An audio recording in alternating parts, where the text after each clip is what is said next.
Well, good evening, everyone. It is Saturday night, which means it is time to watch anime. We already have JJ and Solid Cumby in the chat. Good to see you all as usual. I have my tea, which may or may not be somewhat enhanced tonight. Hey, William. Welcome. Just waiting for it to cool down a little bit. Let me chill that out a little bit. Hope everyone is doing okay with all of the COVID craziness, spelled with K's, of course. That's how that works. It's been a quiet week in Lake Wobegon, I can tell you that much. I've been at home. I don't think I've left the house except for like some walks all week, actually, which, just trying to get used to all that. Work's doing fine, but I was telling JJ in the chat earlier, it's odd. I had just zero motivation for most of my projects all week, and then today was just the day when the dam broke, and I just decided to kind of get everything done, and I made a whole bunch of progress on things. New camera? Nope, same camera, but I locked down the focus, so it's not constantly autofocus bouncing back and forth, which might be helping somewhat. Nice. Yeah, so had some stuff to do today. Worked on some more videos for the YouTube channel, so expect more content coming soon. Added some more trivia. Had a project to do out in the garage. There's a patio out those windows, and unfortunately I was told this week that folks coming in to do something like look at the patios and do stuff. We have to clear all them off, and so everyone has to just completely remove everything from the patios, pull everything indoors. And unfortunately, I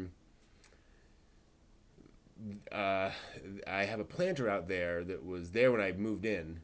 It was I was inherited it from the previous owners, and whoever built it didn't really think long term.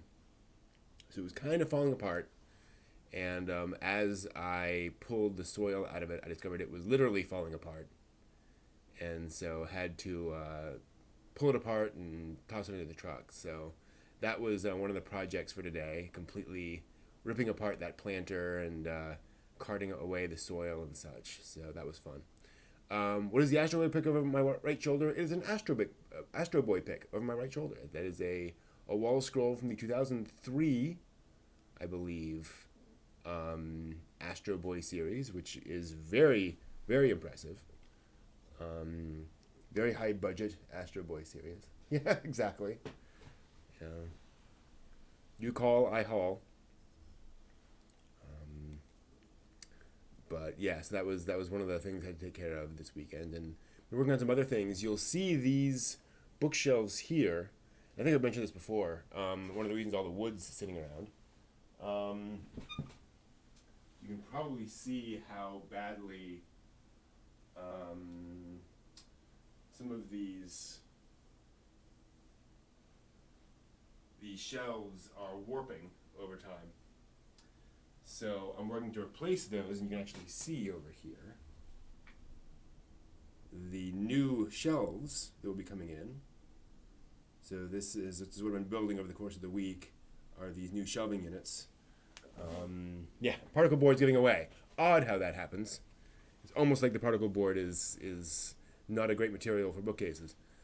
So so those are 1x12 boards cut into boxes, frames. And those will be the new bookcases. Got to stain them and then put them up there. So that's going to replace all of those. Should work a lot nicely. Definitely been a big project to just kind of get used to it and to improve my carpentry skills. Because I built the big DM table about a month ago, but building these things that are repeatable and stackable, so they all have to be the exact same size. Obviously, they can be off by small amounts, but it's definitely been challenging my woodworking skills somewhat, despite the fact that they're basically boxes. And one of the nice things is So I'm not going to put rollers on them, although I believe put rollers on everything because these have a feature.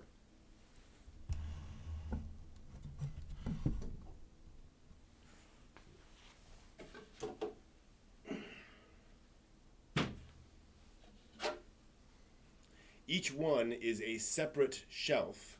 Essentially, it's a box with two braces in the back. So they're all stackable. They all sit on top of each other, and they work as crates. So if I'm moving or if I have to reassemble everything, they're all completely modular.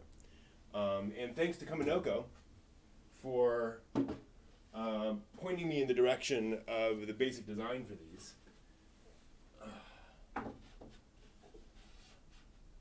So that is the plan there. So as I kind of readjust and refigure all that stuff out, basically over time, I can have I can just, categorize and even more nicely. Some of these I made very poorly. Well, I did not choose wood very well. So if I can show you. So this board seems fine, right? It's pretty straight. That seems fine. When you look at it like this, you see how curved that is. And this is actually not the worst of the curved board. Let's see if I have an example here. Yeah. So this seems fine.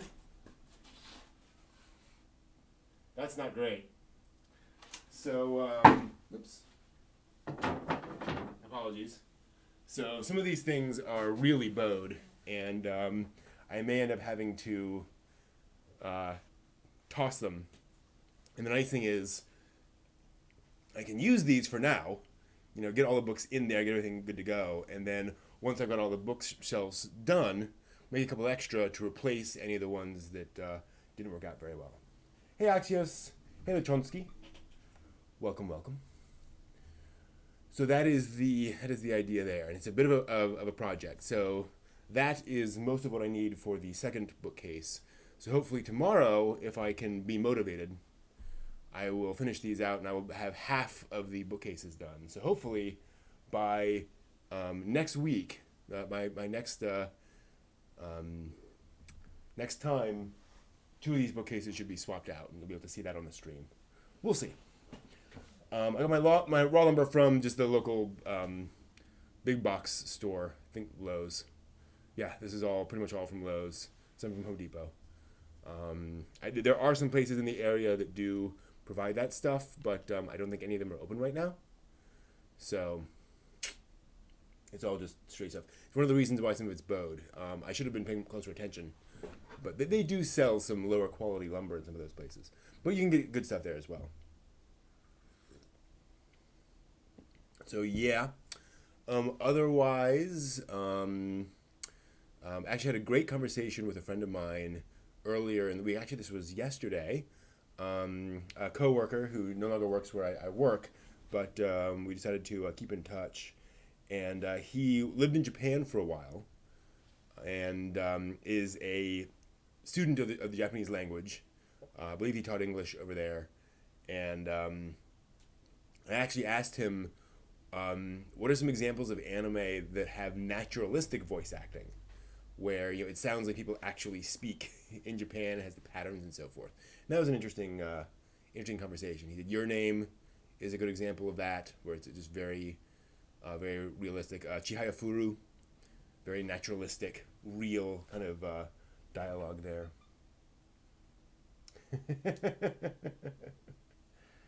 Yeah, this is one of the other problems, actually, speaking of woodworking, is this is not inexpensive.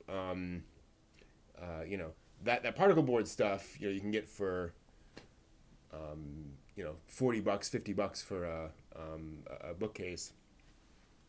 This stuff is more expensive than that, even for the cheaper lumber. So you're definitely not going for you're definitely not saving a lot of money by making these, unfortunately. I mean, it's not hugely expensive. It's not hundreds of dollars or anything for this stuff. But you can absolutely spend, you can get boards that are $5 or $10 a foot. So yeah, it adds up. these are not that. Yeah, Flowers of Evil would seem it would be pretty natural. Um, I mean, obviously the situation and the acting is sometimes a little pushed, but overall the situations and scenario is pretty natural. Mushishi also very naturalistic voice acting there. So yeah, interesting conversation. So, well, hear that?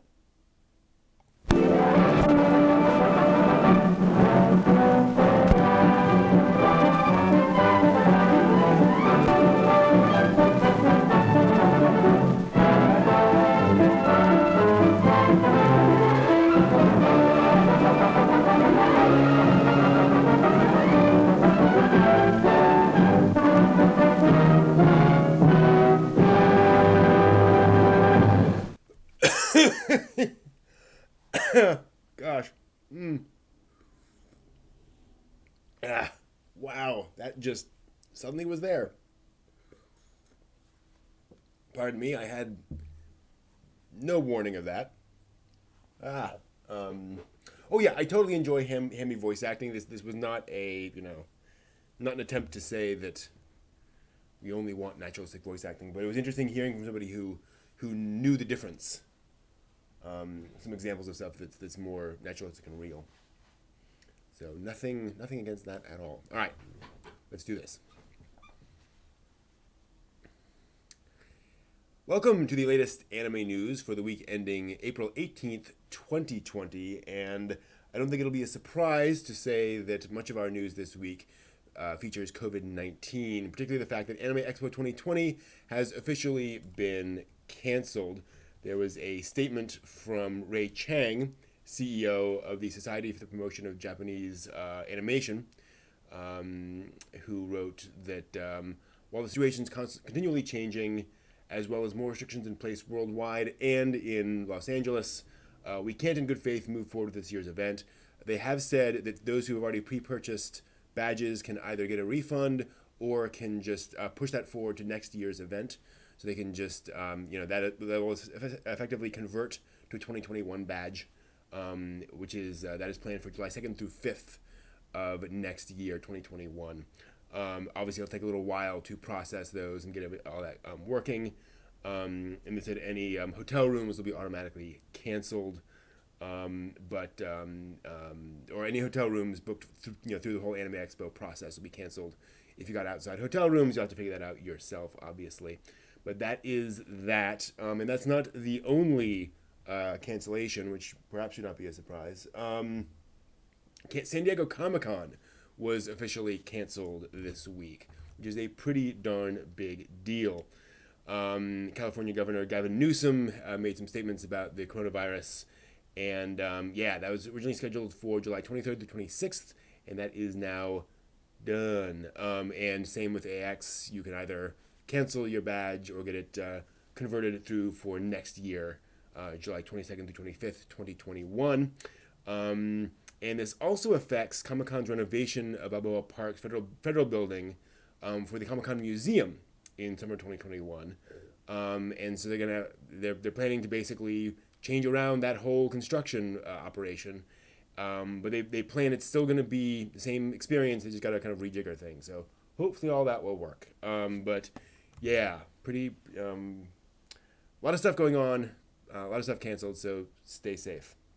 One thing that's not canceled but delayed is the next Evangelion film, Evangelion 3.0 plus 1.0. The official website announced on Friday that the new film is delayed due to concerns about the coronavirus. Originally going to open June 27th, so that's been pushed back. We don't have a new release date yet. However, they did reveal this new visual right here, which is a new poster. And yes, the text in the middle is "Bye bye all of Evangelion," while below the title is Evangelion 3.0 plus 1.0, Thrice Upon a Time.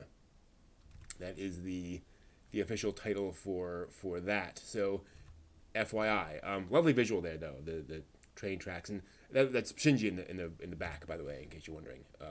Because it looks like Shinji from what I can tell in the poster. But yeah, that's the thing. So yeah, sad. At least just a delay, not canceled, just delayed, pushed off a little bit. And let's be honest, we've been waiting for these Evangelion films for forever. We can wait a little while longer.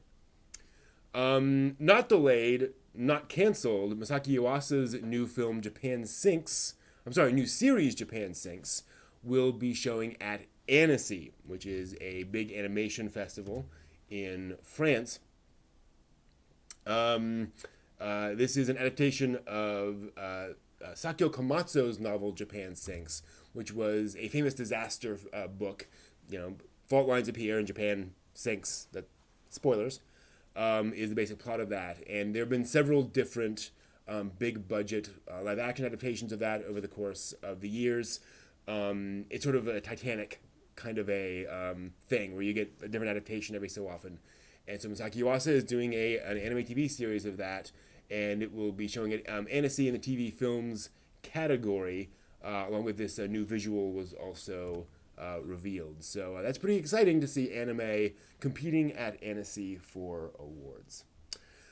Moving on, some good news. Adult Swim has announced that Paranoia Agent will be returning to its lineup, where it will be replacing Food Wars. Now, this concerned a few folks, saying Food Wars is going away and Paranoia Agent is coming in. The issue is that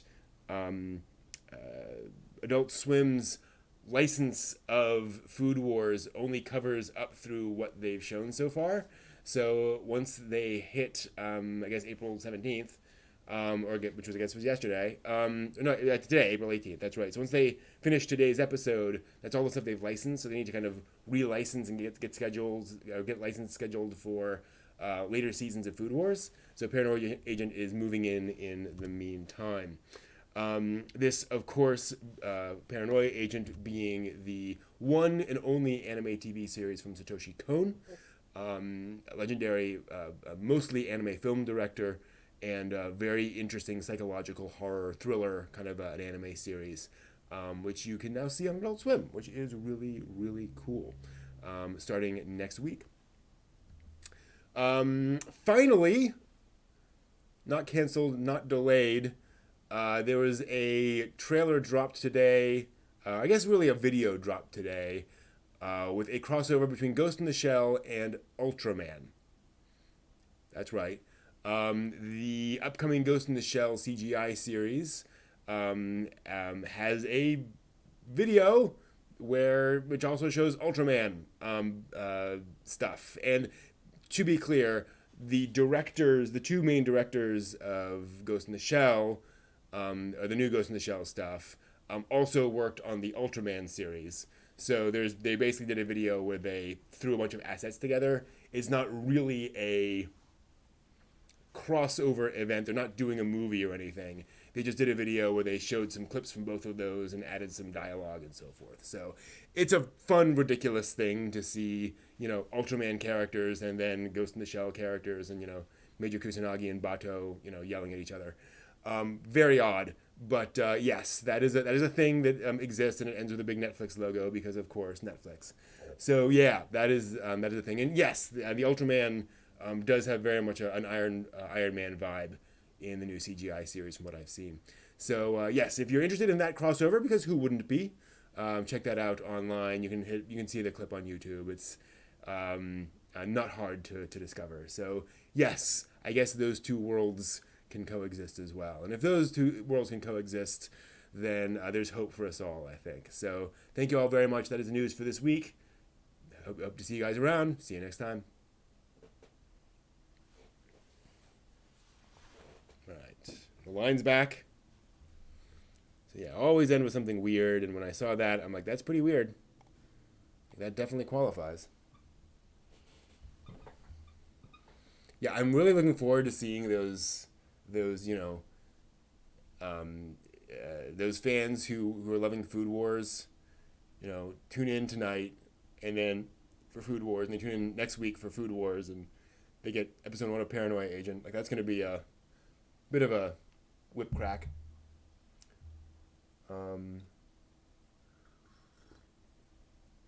No news on that and Man 40 that I've seen.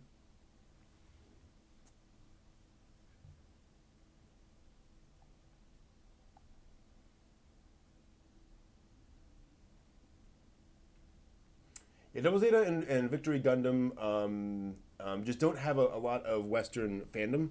There's not a lot of excitement around them, and so because dubs are expensive, from what I can tell, Right Stuff decided they would just release it sub. That's fine. Didn't need a dub.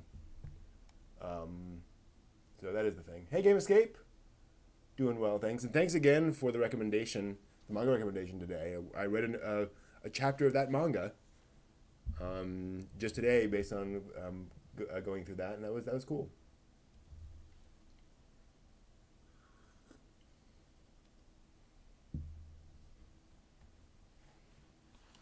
Yeah, it's gonna be interesting. It's like, oh boy, I can't wait for the next episode of Food Wars, and then yeah, yeah. Heck, the opening of Paranoia Agent will blow your mind. Besides everything else, yeah, that's a good that was a I say good manga, but that was a good manga for me for the day. Always nice to stumble on something interesting. I'm hoping to get back into reading. I got through some books this week finally, and hoping to now that some of these projects are clearing out, I can get back to chugging through my to read pile. Got a bunch of manga out there actually in the other room to go through and finish up. So looking forward to that. To Your Eternity, Spirit Circle, a few other things. Um, Spirit Circle, one of the few shonen anime that or shonen manga that I am definitely going to finish. Helps it's like 5 volumes. um,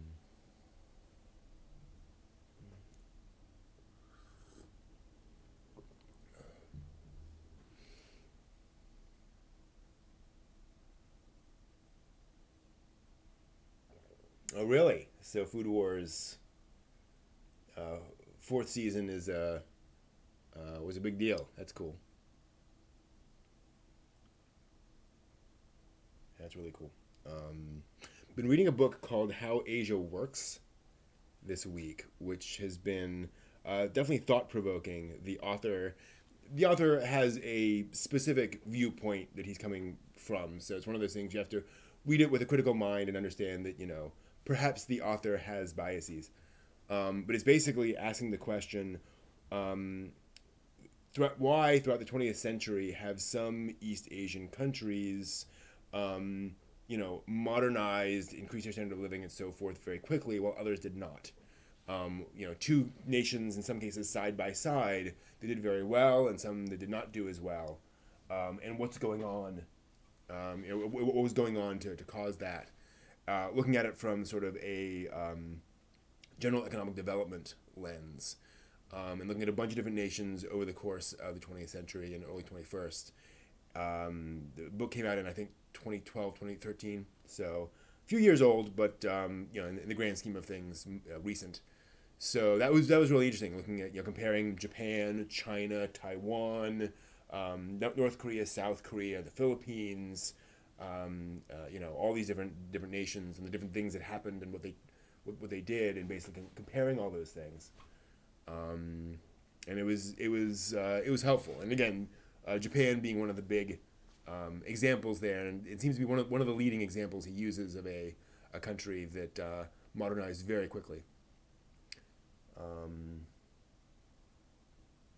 what would be your advice for a lapsed anime fan wanting to get back into the medium? That is a great question. Yeah, it depends on kind of depends on how lapsed you are. 2 or 3 years, oh, that's nothing. That is nothing. Um, I think just jump right back in. I don't think you have anything to change. And when I say that's nothing, I mean that the medium has not changed dramatically in the past 2 or 3 years. You don't have anything to worry about. You can just bounce in. Um, yeah, I just whatever interests you, go for it. Jump over to Crunchyroll or Funimation or what have you, and just start watching. The isekai boom It seems to be giving way to more of a fantasy boom, more just characters in a fantasy world. But hard to say. So yeah, I'd say just jump in. Yeah, colonialism definitely a factor. Although there's another interesting thing is it's some countries that were um, less affected by colonialism made greater strides, and others so a lot of different things going on.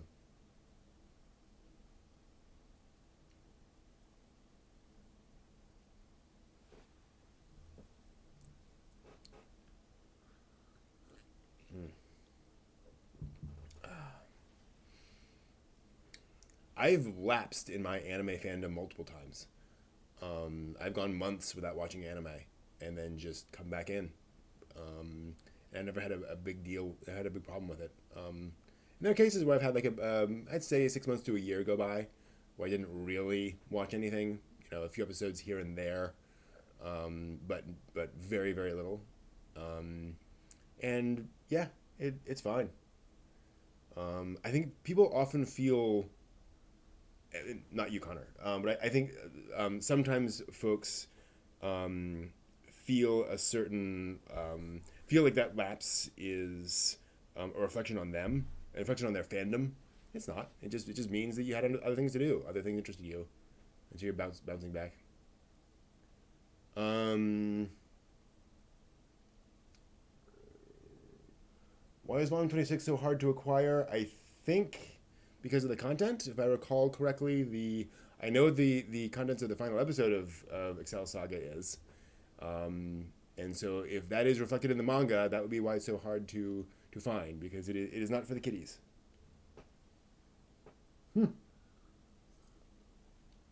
Otaku USA. Man, I let that lapse a long time ago. Because it is hard to for me to justify glossy anime magazines in the internet age, sadly.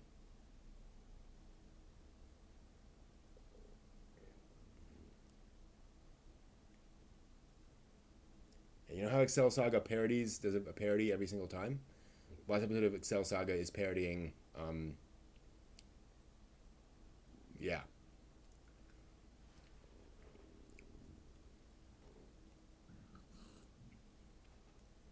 probably has that whole Kudomo no Jikan problem where someone's like, yeah, we'll license it, we'll bring it out, that's fine. And they got to that part and they're like, oh, whoa, hmm, our opinions have changed.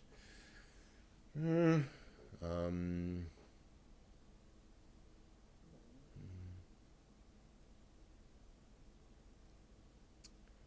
have a hard time finding time to watch anime, toddler work, and part-time college for engineer. Oh yeah, totally. I I fully fully empathize with that. And also, you'll go through phases where anime just doesn't speak to you. The shows you stumbled across have not been the ones that interest you, and so just you know uh, your explorations just have not unearthed. You've been digging, but you haven't struck that gold vein yet. That is the issue. Um,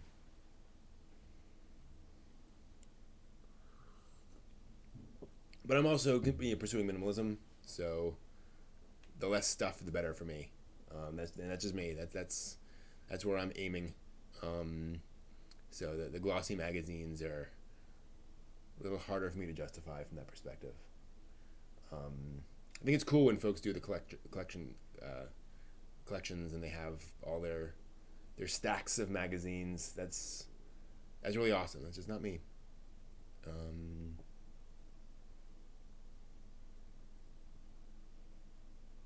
yeah, the want to watch list on Mal is very useful. The scores on Mal I find are um, effectively you can effectively treat them as random numbers. There is no correlation between a score on Mal and whether you will like it or not, or whether the average anime fan will like it or not. Um, why am I embracing minimalism and the philosophy behind it? Um, do I still have the book. I think I do.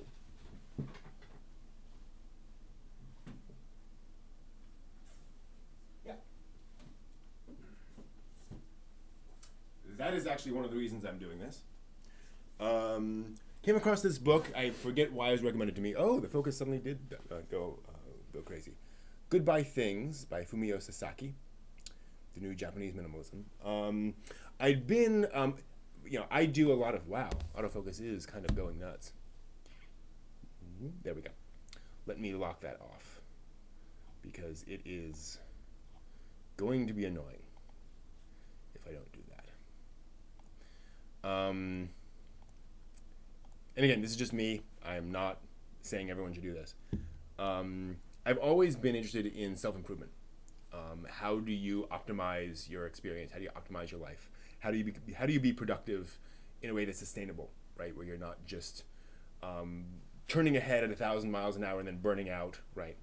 And so this came up in my list, and it was really thought-provoking because the author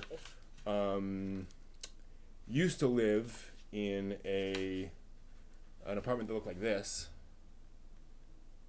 which some of you may find familiar. And then he slowly over time simplified. And the way he wrote really spoke to me in the sense that what he realized is that he had a whole bunch of possessions, a whole bunch of things that had filled up his apartment, 98% of which he never touched. Old magazines, he collected typewriters, other stuff, cameras, things, and he was collecting them and buying them, and someday he was going to get back to them, but they were just sitting there, and he was never getting back to them, and he realized it was the stuff itself that was keeping him from moving forward with his hobbies and interests. So he started, getting rid of things. Again, over the course of, I think, like a year and a half, he got rid of a bunch of this stuff, and just slowly, got rid of things. And the book is sort of it's not a manifesto, but it's sort of him sharing his thoughts around why this was such an effective process for him, and why he thinks it is worth folks thinking about and considering implementing. And part of the reason is every time you walk into a room that you're responsible for, your bedroom, or if you own a house, the rooms in your house, your mind scans over all the stuff in that room and catalogs what it sees. There's some part of your mind that parses what it sees. And everything that represents an incomplete commitment gets logged somewhere and tracked in the back of your head.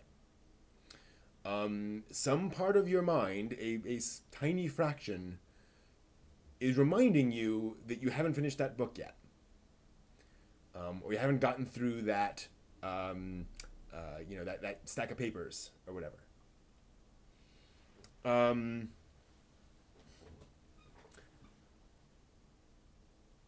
And so as I read that and thought about my life in my closets, I realized I have a lot of stuff. I had a lot of stuff that I wanted to get to someday, and then I was never getting to, but I was still buying more stuff for other things I wanted to get to someday. I have a really bad problem of getting excited about hobbies and buying supplies for that hobby and then never actually doing anything with them. It's one of the reasons why you see a painting back there, because I finally got out the paints that have been sitting around for literally years and did something with them. So it made me going to reevaluate. And again, I did not go out and just throw out 90% of my stuff. But I started going, looking at this stuff where I'm like, okay, I have not touched this in a decade. Like, really, am I ever going to use this? And I have, how many USB cables do I have? Do I really need 9 different USB-A to USB-C cables, right? And, looking at that. So I started clearing out possessions, and then that allowed me to start clearing out, beyond possessions, attention. I have far more focus and far more energy than I used to. And I am able to make decisions much more easily because I don't have 30 different potential projects that I could jump into. I have, 5 or 6, right? It's not one. But I've said, okay, all those things I want to do, I may get to them someday. That's great.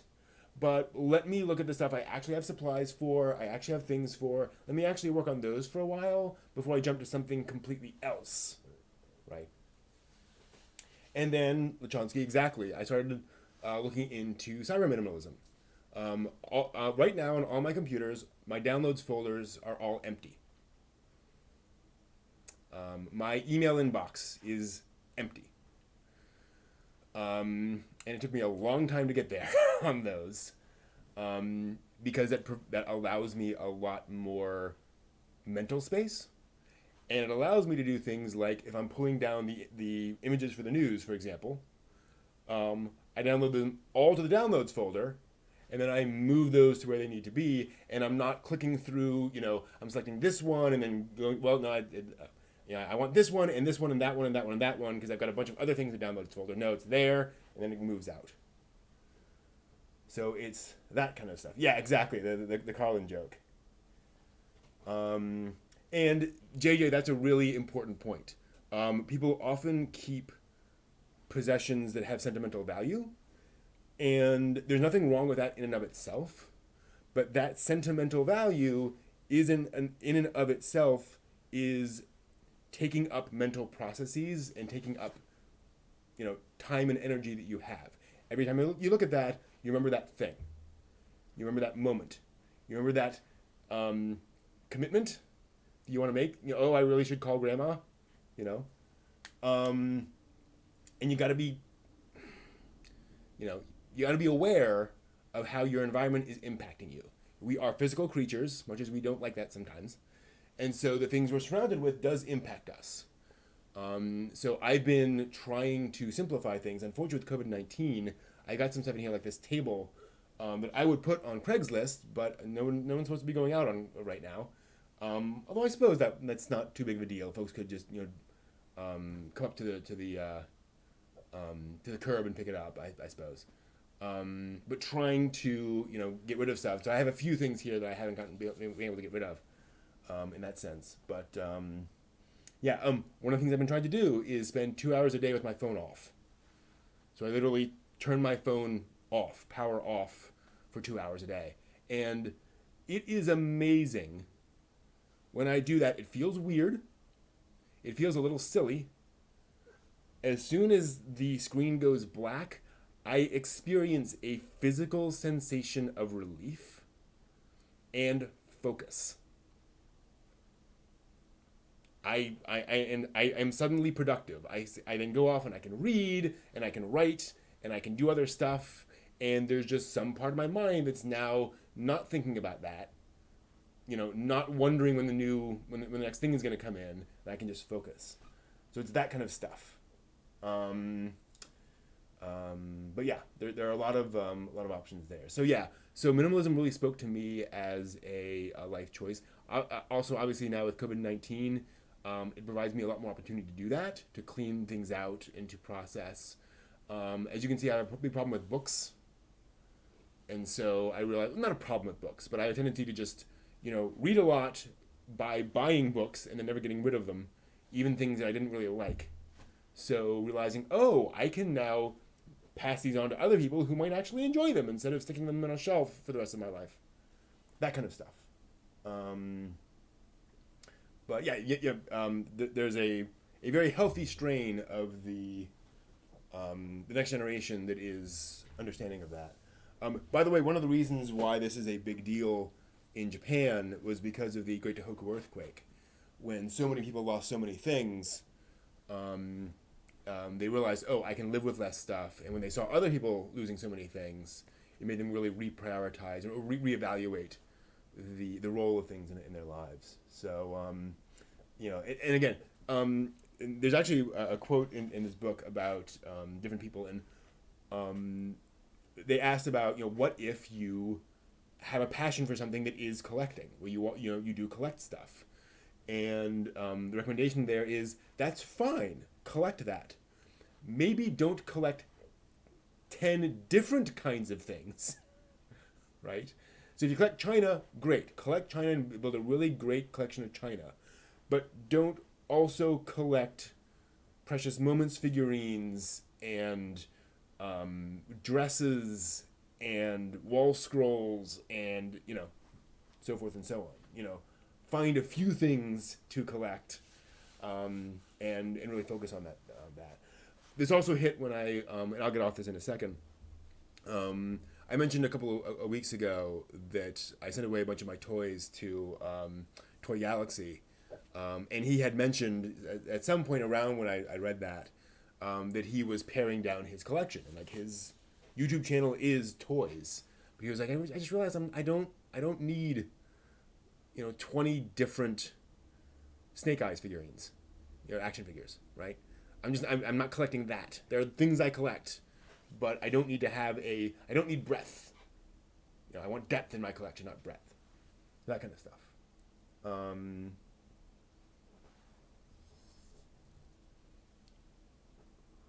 Game Escape, I am totally with you. I follow a couple of minimalists online, but very few, because so many of them turn that into a business where they are selling their minimalism course and selling their book on minimalism, and they just turn it into yet another way of making money. And again, minimalism is not about money; those are two different things. But there is that is something I find kind of not creepy, but distasteful to me. So yeah.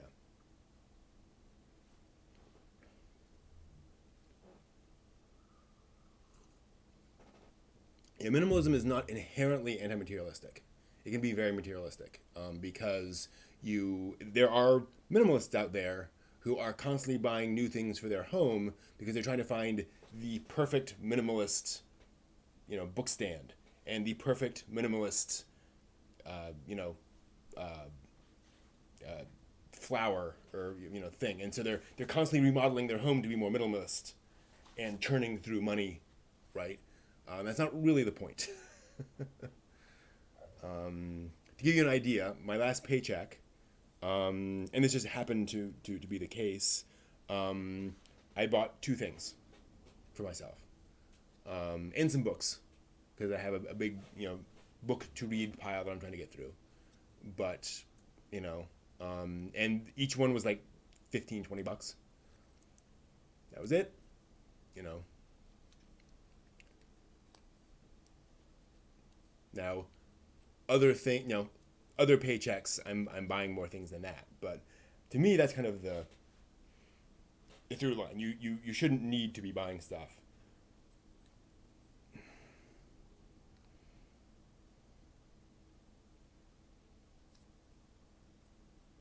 Oh, that sucks, and man. Oh, and my mom got into collecting. They're not Precious Moments figurines, but they are Brambley Hedge, if you're familiar with those, which is an English sort of franchise of these little like basically furries, little anthro characters, little mice and such that run around in a hedge. Gorgeous, gorgeous. Um, so yeah.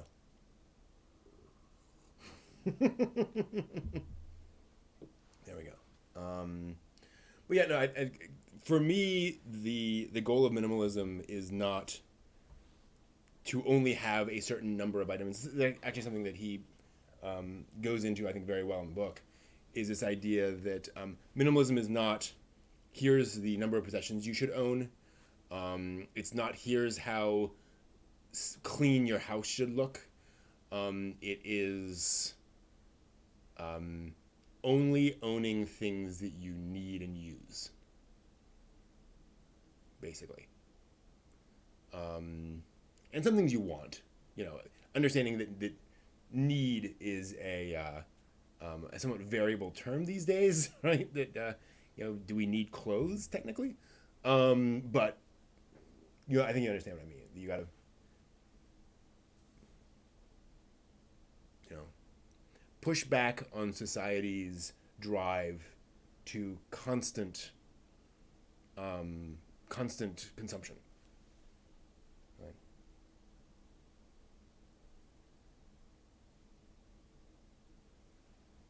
Yeah, Stoicism is a branch of that as well. Um, yeah. Mm. Yeah, self control is definitely a part of it as well. Um, and just being aware of it, being aware that you are in, not just being aware of it. Awareness is a very vague thing. Um, it is seeing, it's like the Matrix, right? Where something you can see the code.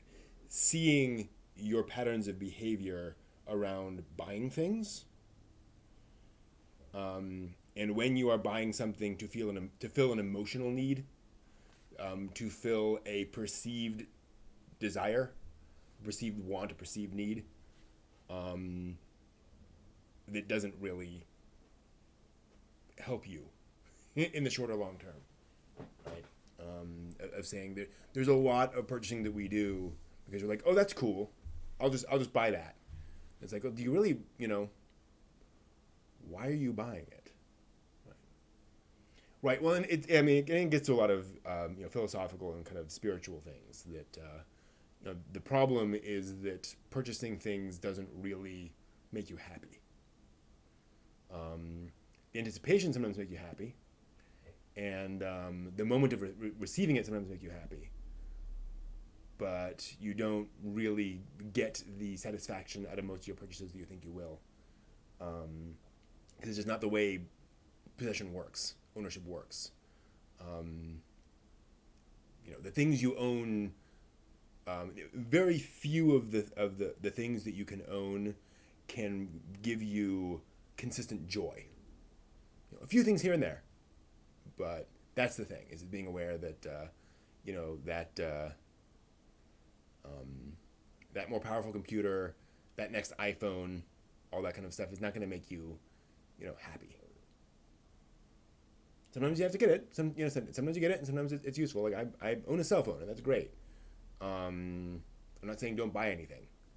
I'm just saying I part of it too is my as you guys know, I work at a software developer boot camp, and we have college grads coming in, recent college grads. So they've just graduated a few months prior. They come into our program, and a number of them are buying new iPhones every year. Every time a new iPhone comes out, they buy a new one. And so they spend, $800,000 a year on phones right out of college. And I'm like,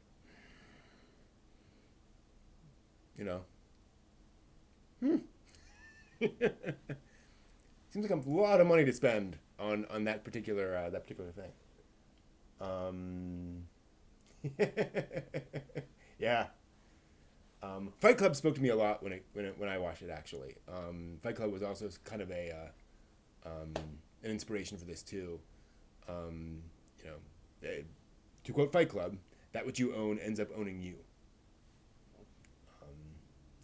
Yeah, it's also recognizing that ownership, and I also have a friend that's has a lot of stuff, and that was kind of an eye opener for me.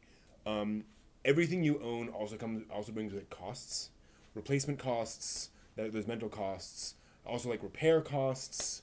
You buy a 3D printer, and that's great, and then you need material, and you need to buy new rolls of filament when your material runs out, and then there's a jam, and you need to replace the extruder nozzle. Um, and then, well, it's not working really well, but you could get this, $50 upgrade, which will improve the printing speed. And right?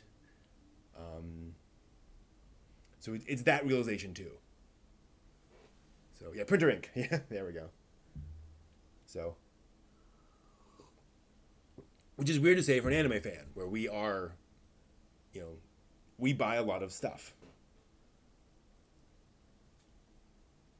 Yeah, run the run. Mm. Um, Yeah, that is another important thing. You're right, and man, is that a lot of folks, their only electronic device, or well, in the computer sense, is their phone. No desktop, no laptop. So there is an investment aspect of that too, where it needs to be good. But yeah,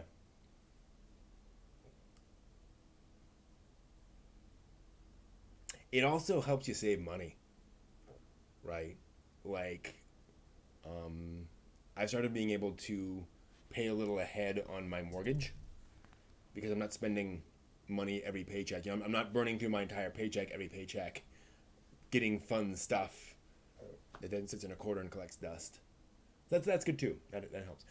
For me, the pursuit of minimalism brings with it a lot of benefits and very few drawbacks. As long as it's a pursuit, as long as again, it's a mindset. It's a filter, not a goal per se. But then again, speaking of anime, like again, how much anime do we need to collect? Um, do you need and we have Crunchyroll, we have Funimation, we have all these services that allow us, if we choose, to be a lot more minimalist, which is cool.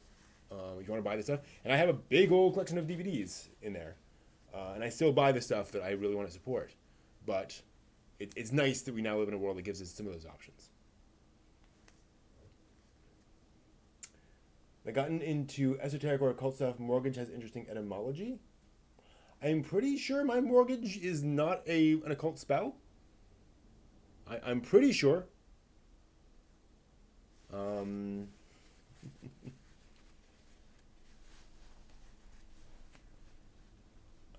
I wouldn't say I've gotten into occult stuff. Like I've read up on bits and pieces here and there. But uh, that is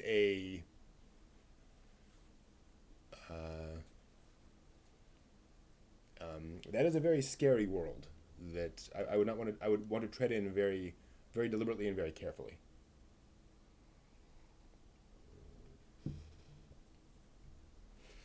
Mm. I At one point I have since sold it. I had a copy of um, what's the name of the lodge, the organization of folk, the Freemason. I had a copy of the Freemasons manual. How to do all the handshakes and all of the processes and so forth. That is true, JJ. If you don't pay a mortgage, they won't make your life hell. Yeah. I wouldn't say deep, but I went into some of the UFO conspiracy theories stuff for a while. That was an interest of mine in my like late teen, early 20s. And that is a whole weird subculture. That again, you step your toe into the water and very quickly you're going into the deep end, and it gets pretty. There are people who are like, I was abducted by aliens, and I am actually a tiger, and I actually have no tongue. I'm speaking to you with my mind. It just looks like I'm speaking to you. Like, okay. Um,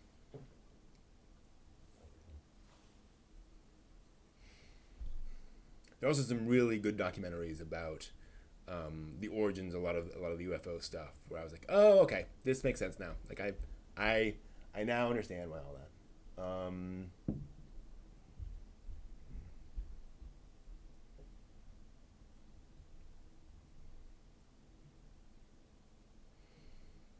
More than half on VHS. Yeah, VHS. There's definitely a lot of stuff that looks just better on DVD. Lane, I fortunately got on DVD. There was a VHS release, and it just looks bad on VHS. It's just the way that is mastered. Just the VHS copy is really hard to watch. A lot of subtle detail in the backgrounds and so forth. It just gets lost on VHS. VHS was a fine format, but it was limited. It was definitely not the be all end all. Speaking of old stuff, I want to talk about some history because it is a very historical week, as it turns out.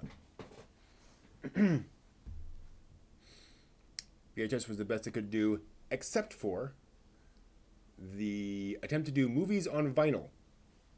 That was a thing for a while. I will dig that up in a little bit and show you the. And it was actually a physical format where you could buy movies on vinyl records. Hello, welcome to This Week in Anime History, the sometimes weekly series where I talk about major moments in anime history. And this week we have a few things I want to talk about, particularly the fact that on April 12th, 1945, the first feature-length animated film made in Japan was released in theaters in Japan, Momotaro's Divine Sea Warriors. Unfortunately, it came out in April 12th, 1945, near the end of the war, and it is a very heavy-handed propaganda film. It did not fare very well after the war because of its messages. And it is a very heavy-handed propaganda film. If you can find it out there. Funimation released it on Blu-ray recently, or a couple of years ago. So if you're looking for anime history, that is definitely anime history. First feature-length animated film in Japan. It's out there. There are musical numbers. It's an interesting ride. But that does exist. That is a thing. So if you're interested in that, you can definitely go and get that. Then we have, let's see here, a day later, but earlier in history, in 1933, we got the first talkie cartoon shown in Japan. This was a cartoon called, I believe, Within the Realm of Women in Power. Was that the name of it? Something along those lines. Let me just pull that up here real quick. I want to make sure I get that right. It was the first talkie cartoon produced in Japan. It is about a man and a woman. Big shock there. It is Within the World of Power and Women. That is the title. So it was first shown in Japan in 1933, their first talkie cartoon. 1933, not too bad in terms of time and so forth. Then, let's see here. We've got 1954, we saw the birth of Katsuhiro Otomo, creator of Akira, both manga and anime. He drew the manga and then directed the anime film, which was epochal. Absolutely a huge success of a film and helped usher in a lot of the big financial success of the 90s. Really, really big success there, and Otomo has gone on to direct other anime films, particularly a lot of short collection pieces. Really interesting guy. He does some really interesting stuff. If you like sort of the more serious adult stuff, that's kind of what Otomo does. And if you've only seen the Akira anime, go out and check the manga. There's a lot more manga out there, which dives into that story more. Then in 1988, we got the worst double feature in human history.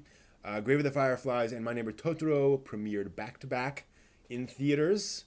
Yes, you would go in and you watch Grave of the Fireflies and then My Neighbor Totoro back-to-back. But these were two films by the nascent Studio Ghibli, and helped really helped establish the reputation of that studio. Grave obviously being a very serious war film and serious literature, and then Totoro being a lovely family film, which helped establish Hayao Miyazaki's reputation for family films. So a really important moment there for anime. That's where Studio Ghibli got going, and it was Totoro that helped them with merchandising. Totoro plushies were the first major merchandise produced for Studio Ghibli stuff, and they sold out like in no time. And it helped finance things and keep things moving for Studio Ghibli. So that is really cool. So that is This Week in Anime History. Hope you find that interesting. And it's always interesting to find out what happened in the past, because that informs the future, and the present, which informs the future. That's how that works.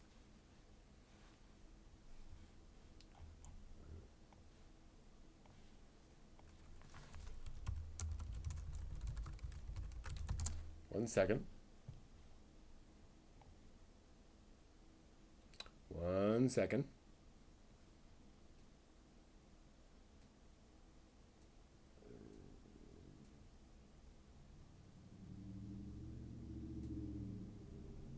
There is some anime only on VHS.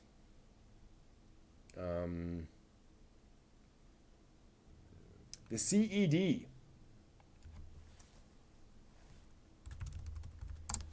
That was a vinyl format for movies. That came out very, very briefly and then died.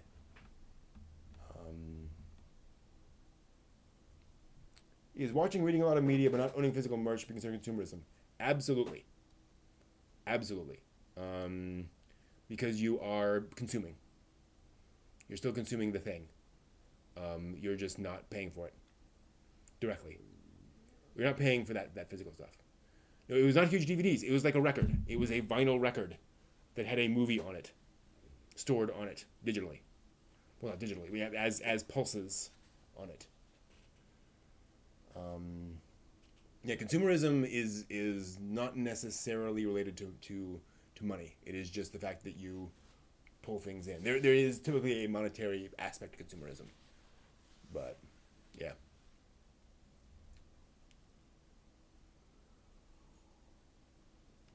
I'm not sure about Canada. I know it was very popular in Japan.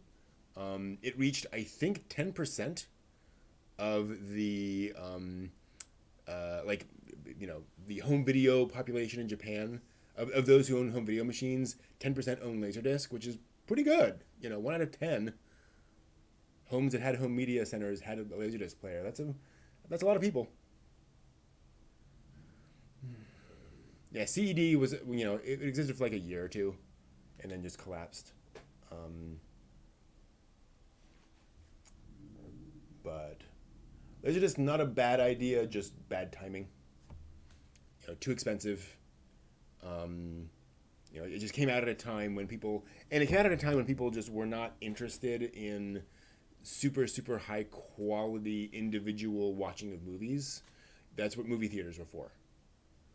Like, why would there's a movie theater on every block, so why would I buy a laser disc of a movie when I can just go out and watch a movie? And there's always new movies to watch. It took a little while for the idea um, of watching movies at home to really take off. VHS and Beta were about recording TV. To be clear, when those things were introduced and marketed, it was to record TV shows and football games. That was the primary thing that you bought those for. People didn't really go back to rewatch movies over and over again. Obviously, cinephiles did, but it took a little while for that to become kind of the way people used home media. Yeah, these just are heavy, and they scratch pretty easily, and again, just hideously expensive. So that's a problem. Thank you, Evie Wolf. Good to see you.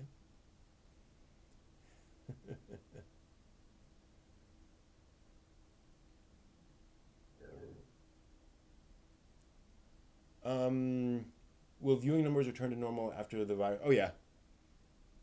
Well, remember, there's going to be a huge spike once everyone is allowed to go back outside. Everyone will be back outside. There'll be this huge spike in everyone showing up to movies and going in. Parks will be full. Everyone is just going to be everywhere all at once. But it's going to, you know, bounce around. Yeah, exactly, JJ. It was, it took the rental stores, the blockbusters, to establish that as a thing, and to be widespread enough before watching movies at home, watching TV series at home, became a common pastime.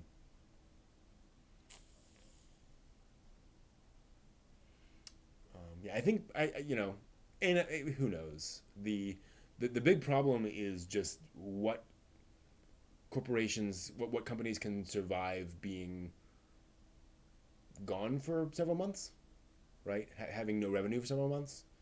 I think if a company's still around once all this is over, once we're allowed to go back outside, um, folks will absolutely just return back to consuming those as much as possible. Why not? Blockbuster sucked. In fairness, Blockbuster was not a fun experience. They provided a useful service, right? A lot of folks have great memories of finding cool movies in Blockbuster, of that kind of stuff. But the actual experience of Blockbuster, like the stores themselves, were kind of ugly. Um, you know, yeah. Svengoolie, boy, that's cool. I toyed around with doing a whatever you call those, the monster hosts personas. I've toyed around with doing that for this channel, of having some kind of goofy, vampire persona for the channel for introducing everything. But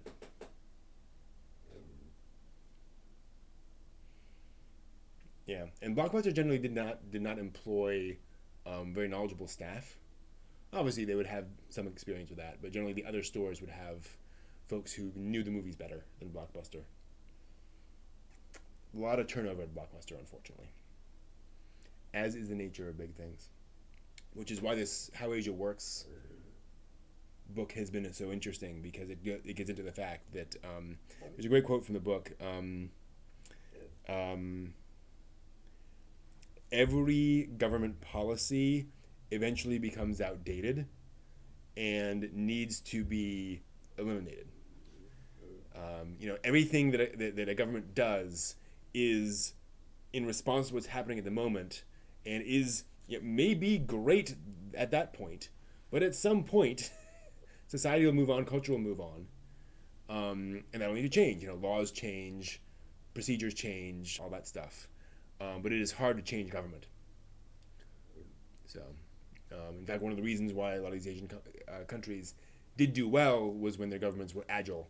They're able to say, okay, we now, we're living in a new reality. We've got to change how all these things work.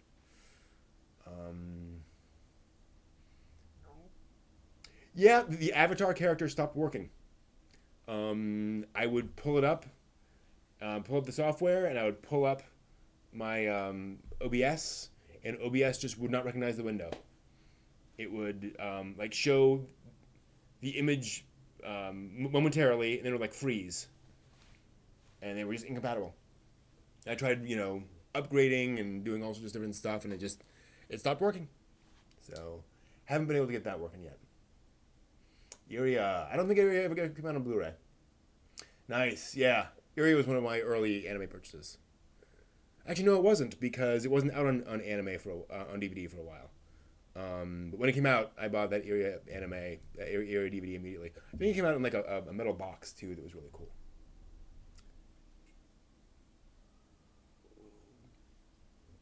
Ryu Murakami. I do not believe I've read Murakami. Sounds familiar, but then a lot of Japanese names do, because I've just exposed to enough Japanese names now. Nope, have not read his works yet. I've read a smattering of Japanese books, but not his. Sadly, that is actually a section of my Amazon wish list, is Japanese books to get into, in translation, of course. Yeah, and man, same here. That's where I watched Iria. Actually, I think I saw it on the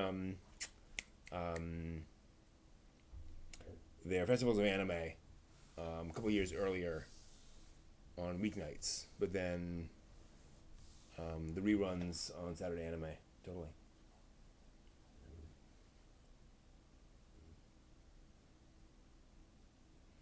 But yeah, Iria is one of those anime that kind of got me into anime. It was just so different.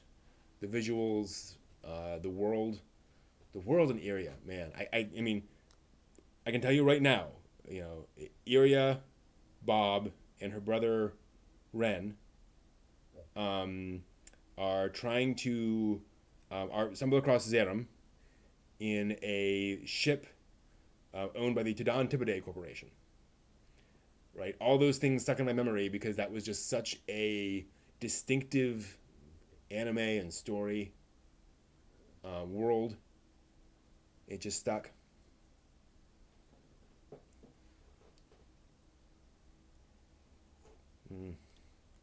Suncoast, yeah. There was a Suncoast near me. Suncoast was where I got a lot of my anime. Japanese live action. Oh, sure. I've seen a decent selection of Japanese live action. Kurosawa. Great stuff. What's his name? I have it here.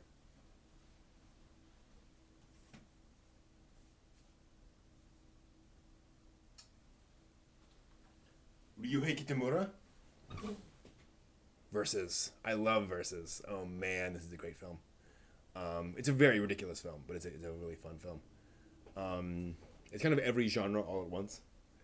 Um, this is the only thing I've ever had signed, actually, like in my life. Because he was at like Otakon one year. Yeah, there was a Suncoast like basically up the street from where I worked at one point. So it was literally like a 60-second drive to get to that Suncoast. So that was really cool. Yes, there are two. So actually, so the live action movies are what the anime is based on. There were the live action movies and then the anime, which is the anime is a prequel to live action movies. And you can get both of the first and second are, I'm pretty sure, both available in the U.S. now, dubbed in fact and subbed. What's still called the first anime you watched? Depends on how you count. The first anime I watched that I know of was Voltron, Defender of the Universe, but I didn't know it was anime. It was just it was a cartoon that was on television. After that, it was watching the Festival of Anime, and I don't know what order they went in, but they showed a bunch of movies and OVAs, and so I know there was Project Echo, Tenchi Muyo in Love, Dominion Tank Police. I think Iria was in there, maybe Akira, a couple others, and just seeing that whole spread of things got me in. Yeah, that's the thing. I don't have a lot of collections. One of the reasons I do wall scrolls actually is because they fold up and they're small. So those I can collect because they take up very little space. And if I can move them all around by just boom, boom, boom, very light. So I like that personally. Good set dressing. Okay. Am I watching anything from this season? If so, what's worth watching? Honestly, nothing really caught my eye. The fishing anime I enjoyed. I may get back to that one.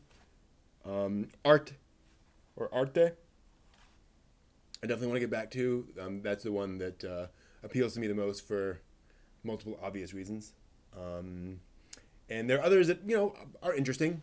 I may go back to, but aren't like amazing, or aren't amazing for they aren't really. It didn't grab me. What do you think of Western animation? The style of anime, does it work? I don't know what that question means. Work in what sense? Is Avatar: The Last Airbender anime? I think so. Yes, because it was animated in Korea, by a studio that does work on anime. I think it was made to emulate anime, and I think the way I define anime, I think it's it counts because if somebody didn't tell you it was Nickelodeon and showed it to you and showed it next to Naruto, One Piece, and so forth, you say, oh yeah, that's an anime. But that's the thing, right?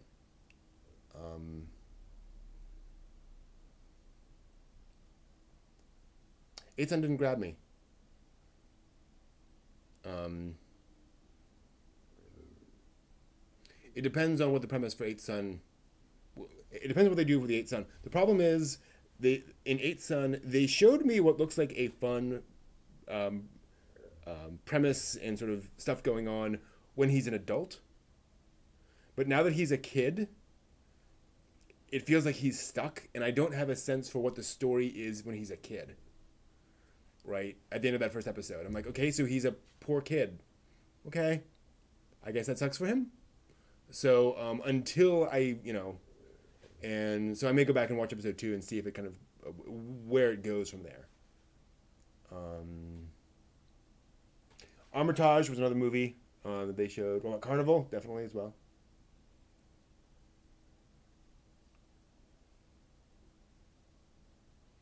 How is Pokemon not anime? Poke. Okay, you're trolling. You're clearly trolling.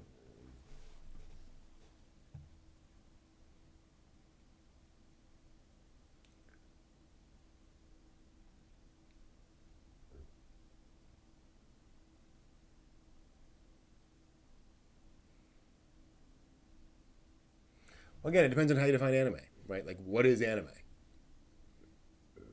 And obviously, we've had this argument before.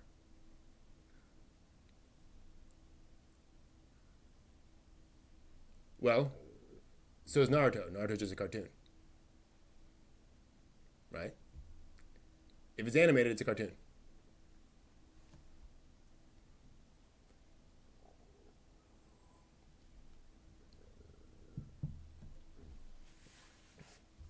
Understand, in Japan, Frozen is considered anime. Pixar movies are classified as anime in Japan. So,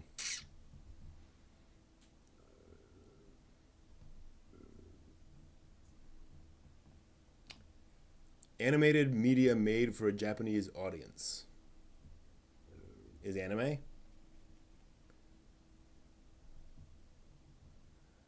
I don't think that's effective because there's plenty of anime that's not made for Japanese. There's plenty of anime made in Japan that's not made for a Japanese audience primarily. It's made for an international audience, right?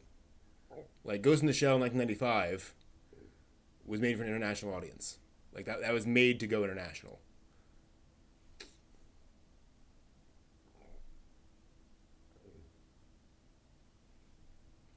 Yes, manhwa is Korean manga. It is a word for manga made in Korea by Korean creators. That's the intent there.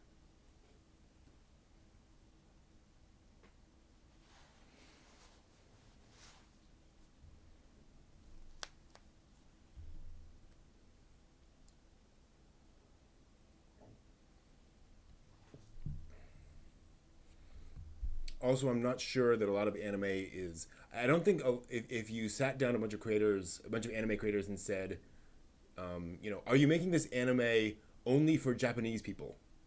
They would say no. You know, I expect Koreans to watch this and Chinese people to watch this, right? Like, it airs originally in Japan, but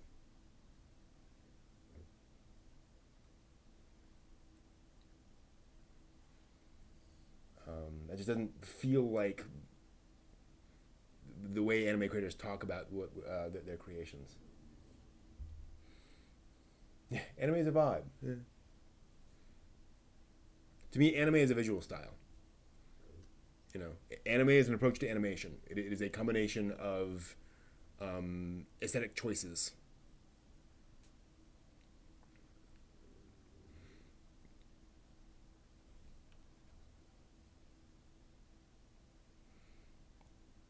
See, I have a difficult time with people saying Ash's real name is Satoshi, um, because that's like saying um,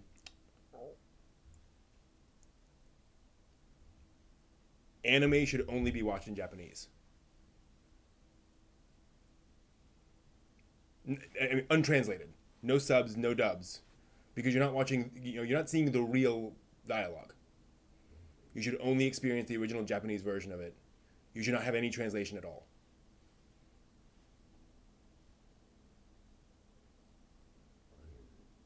I know that's the point. That's not the point you're making, Jay, um,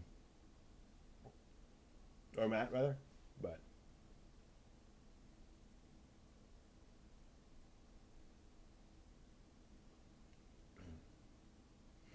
sure, anime often deals with a wider range of issues and more genres than most cartoons typically do. But again, that's kind of that's you want fuzzy. That's fuzzy. Um, and the other problem is, by that definition, Doraemon's not anime, right? There's plenty of kids anime.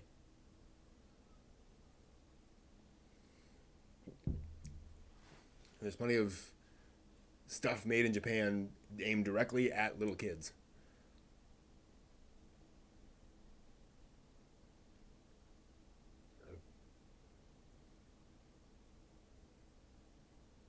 I mean, ultimately, there is no one definition, to be clear, right?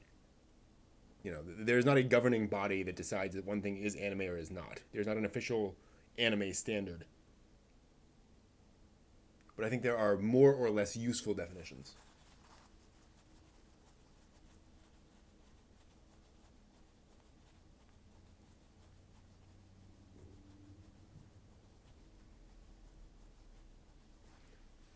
I haven't seen Venture Brothers. I think Samurai Jack to me isn't anime because it is not the anime aesthetic. It has elements of the anime aesthetic, but it also has elements of traditional limited animation.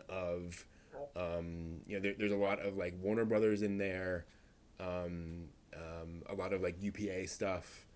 Again, there's definitely an anime inspiration, but it's not. To me, it is blending multiple different influences. And so the characters aren't doing traditional anime stuff visually, right? There are bits and pieces there, but I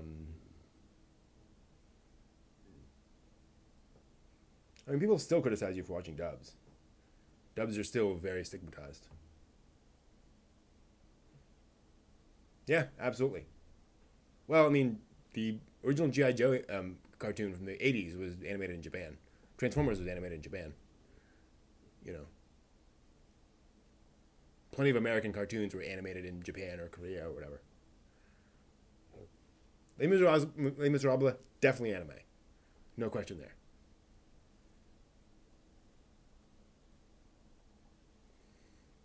Yeah, it's one of the reasons why I think it's important to be wary of having a definitive definition of anime, of saying this is anime and that is not. I think it is helpful to have again sort of a useful definition for yourself, but to realize that the term is vague.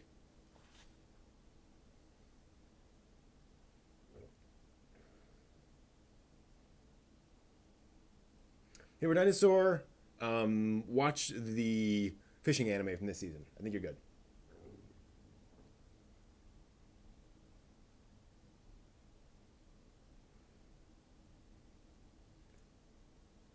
I have not checked out the Cats movie. I have no plan to do so. There will probably be a riff tracks of the Cats movie, and at that point, I will watch the Cats movie. I'm just not into that. Yeah, anime aesthetic evolves over time as well. Definitely.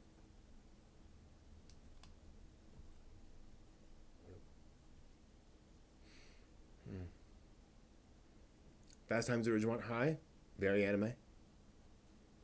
Mm-hmm. Great Gatsby, very anime.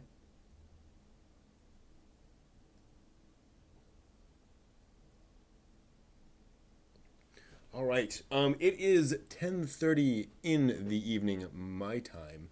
I think I'm going to call it there for the night. As always, this has been a very interesting conversation.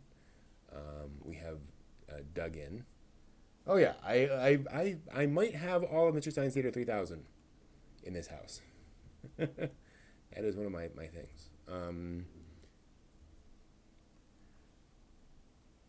Paper Dinosaur, hit up the internet, you will find it. Don't worry about that. We are going to switch over to, or I'm going to switch over to SciTube to watch Utena because I promised that and I forgot last week. So I'm going to try watching a few episodes of Utena over there. Let me pull up the SciTube URL. I always forget that. If anyone wants to join me for some Revolutionary Girl Utena, I'm going to be over there, and I'm going to try to turn that off. So thank you all very much. This is the URL if you want to join me.